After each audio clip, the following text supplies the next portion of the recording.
რა არის დემოკრატია. ეს საკითხი ძალიან ხშირად ისმება. დღეს ყველას რაღაც თავისი ინტერპრეტაცია აქვს, თუმცა მე მგონი სრულიად ნათლად არსებობს პასუხი იმაზე, თუ რა არის დემოკრატია. უპირველეს ყოვლისა დავიწყოთ იმით, რატო გაჩნდა დემოკრატია, რატო მიისწრაფოდა ადამიანი დემოკრატიისაკენ. იმიტომ რომ ის გაჩნდა რაღაცა мотиваციის გამო, რაღაც იყო ადამიანებში ჩადებული, მათ ჭირდებოდათ ეს დემოკრატია და იმიტომ შეიქმნა დემოკრატია. და რატო ჭირდებოდათ? დემოკრატია ჭირდებოდათ ადამიანებს იმისათვის, უპირველეს ყოვლისა, რომ ყველა ადამიანი ყოფილიყო დაცული. და ამიტომ დემოკრატია არის ისეთი წყობა, სადაც ყველა ადამიანი არის დაცული უპირველეს ყოვლისა. და ესაა საინტერესო. თავად სახელმწიფოს ძალმომრევებისაგან. ესე იგი სახელმწიფოსაგან არის დაცული. ეს იყო ლიბერალური იდეა, რომელმაც ფაქტიურად დაიწყო ან წამოიწყო დემოკრატიის შექმნა. მაგრამ მერე რასაკვირველია, საჭირო იყო მონახვა უკვე მექანიზმისა. თუ როგორი საზოგადოებაა ის, სადაც შეიძლება ადამიანი იყოს დაცული თავად სახელმწიფოსაგან.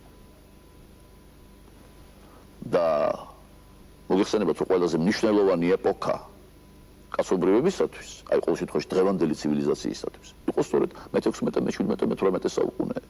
და აი მე-18 საუკუნე, ეს განმანათლებლობის პერიოდი, არის საუკუნე, როდესაც უკვე გამოჩნდა აზრებიც იმის შესახებ, თუ როგორი მექანიზმი უნდა შეიქმნას იმისათვის, რომ ადამიანი იყოს დაცული. და ნუ აი თავად ჯონ ლოკი და მონტესკიე სწორედ ამას გადაგებდნენ რა, რომ ადამიანი შეიძლება იყოს დაცული მხოლოდ მაშინ, თუ კი სისტემა ისეა შექმნილი, რომ იგი ურთიერთ კონტროლს, ესე იგი ყველა ინსტიტუტი სახელმწიფოებრივი ურთიერთ კონტროლს ექვემდებარება. ისე რომ დემოკრატია არის სისტემა, სადაც ადამიანი არის დაცული უპირველეს ყოვლისა სახელმწიფოსაგან. მერე მართალია უკვე მოგვიანებით მე-19 საუკუნეში, იცით, შემოემატა ამას კიდე სხვა დაცულობაც, ესე იგი. იგი დაცული უნდა იყოს აგრეთვე ძლიერი ეკონომიკური ჯგუფებისაგან.